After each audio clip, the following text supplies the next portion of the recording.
روشی پڑھی اللهم صل على سيدنا مولانا محمد معدن الجود والكرم عليه وبارك وسلم وعليه الصلاة والسلام عليك يا سيدي يا رسول الله صلى الله عليه وسلم.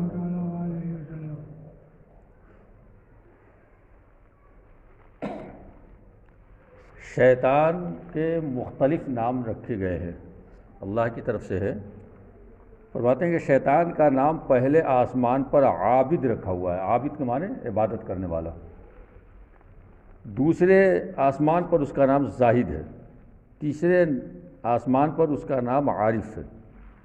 چوتھے آسمان پر اس کا نام ولی ہے. پانچویں پر متقی. چھٹے پر عزازیل. یعنی اتنے اچھے اچھے نام اوپر سے نیچے تک. اور لوح محفوظ ایک تختی ہے، کتنی بڑی ہے اللہ جانے. پوری دنیا کے لوگوں کے حالات اس میں لکھے ہوئے ہیں. ابھی تک جو ہیں وہ تو ہی ہیں، جو آنے والے ہیں قیامت تک، وہ پیدا ہوں گے تو کیا کریں گے، کیسے کیا، سب لکھا ہوا اس میں، سب لکھا ہوا ہے. لوح محفوظ پر اس کا نام ابلیس لکھا ہوا ہے. یعنی اس کی اصلیت وہاں پہنچ گئی. تو فرماتے ہیں کہ وہ شیطان اپنی عاقبت سے بے فکر تھا. جنت میں رہتا تھا، نیک عبادت کر رہا تھا، بے فکر تھا. اسی لیے کہا ہے کہ انسان کو اپنی عبادت پر ناز نہیں کرنا چاہیے اور بے فکر نہیں ہونا چاہیے. جس قدر عبادت ہوتی جائے اور اتنی ہی فکر مند ہوتے جاؤ. اس لیے فکر مند دیکھتے ہیں آپ، جب دولت دنیا کی آتی ہے تو اگر تھوڑی ہے تو آدمی چلو ٹھیک ہے تھوڑا بہت دھیان دیا، اور زیادہ بڑھی تو اب دائیں بائیں دیکھنے لگا، اور زیادہ دولت ہوئی تو قاعدے سے تالا لگا رہا ہے، بہت زیادہ دولت ہوئی تو چوکیدار رکھ لیا اس نے. یعنی جتنی زیادہ دولت آتی جاتی ہے وہ فکر مند ہوتا جاتا ہے کہ نہ جانے کب شیطان اٹھا لے جائے، سب چور لے جائے، ڈاکو لے جائے.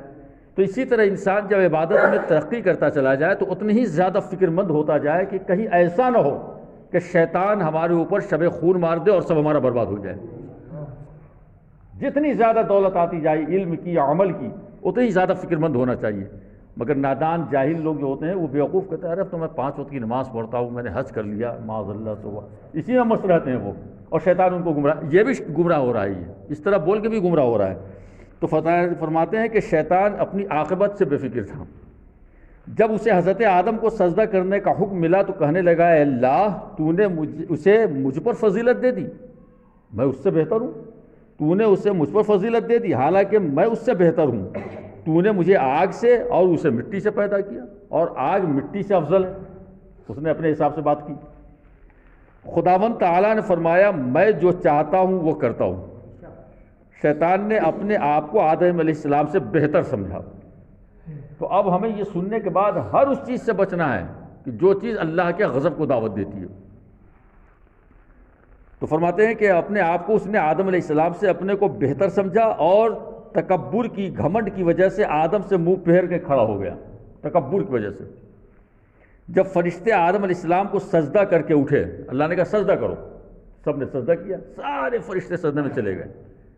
لیکن وہ اکڑ گیا، کہا کہ وہ مٹی سے ہے، میں آگ سے ہوں، میری فضیلت زیادہ ہے، میں اس کو کیوں سجدہ کروں. اللہ نے کہا جو میں جانتا ہوں وہ میں چاہتا ہوں وہ کرتا ہوں. وہ منہ پھیر کے کھڑا ہو گیا. جب فرشتے سجدہ کر کے اٹھے تو انہوں نے دیکھا کہ شیطان نے سجدہ نہیں کیا. تو سمجھ گئے کہ حاکم کا حکم پر عمل نہیں کیا، اب اس کی خیریت نہیں، اب یہ غضب میں گرفتار ہو جائے گا. تو دوبارہ سجدہ شکر میں چلے گئے وہ سب کے سب. یہ 2 سجدے جو وہی ہیں جو ہم آپ کرتے ہیں.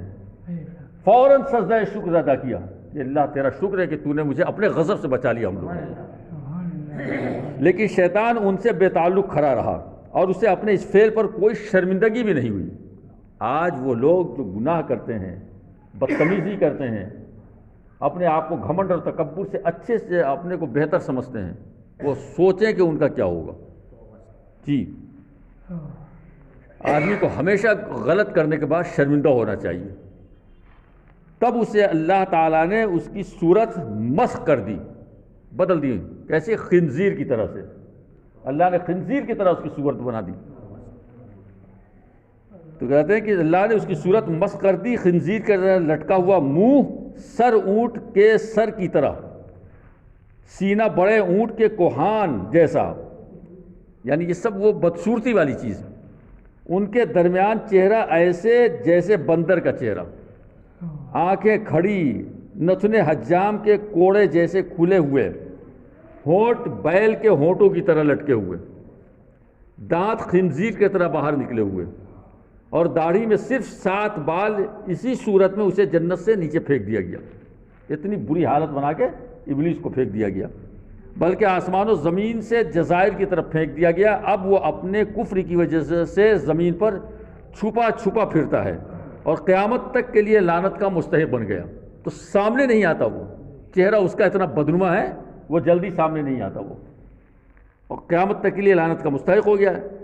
شیطان کتنا خوبصورت، حسین، کثیر العلم، کثیر العبادت، ملائکہ کا سردار، مقربین کا سرخیل تھا، بڑا خوبصورت تھا، علم زیادہ تھا، عبادت بہت تھی اس کی، ہر چپے پہ اس نے سجدہ کیا تھا، پورے آسمان پہ سجدہ کیا اس نے، اور ملائکہ کا سردار تھا وہ، لیکن وہ نور نہیں تھا، ناری تھا وہ آگ سے تھا، اور فرشتے تب نور سے ہیں وہ، لیکن اللہ کی حکمت تھی۔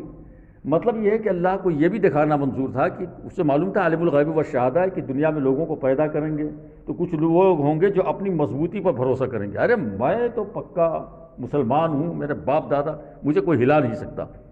تو رب کو یہ دکھانا ہوتا ہے کہ نہیں، اپنے اوپر بھروسہ مت کرنا، اپنے رب کی رحمت پہ کرنا۔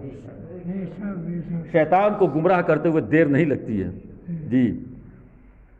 تو کہتے ہیں کہ سب کچھ تھا مگر اسے کوئی چیز اللہ کے غضب سے نہیں بچا سکی، بے شک اس میں عقل مندوں کے لیے عبرت ہے۔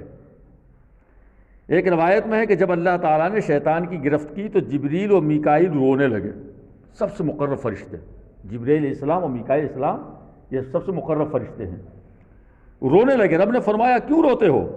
عرض کیا اللہ تیری گرفت کے خوف سے روتے ہیں۔ بتلائیے، معصوم ہے وہ، تو ہمیں کتنا رونا چاہیے۔ اللہ کا ارشاد ہوا اسی طرح میرے گرفت سے روتے رہو، بچے رہو گے۔ تو ہر آدمی کو اپنے رب کی گرفت کا ڈر رہنا چاہیے۔ تم پوری دنیا اللہ کی راہ میں دے دو، پوری دولت دے دو، اپنی اولاد کو ختم کر دو، اپنے آپ کو ختم کر دو، مگر ہمیشہ اس سے ڈرتے رہو۔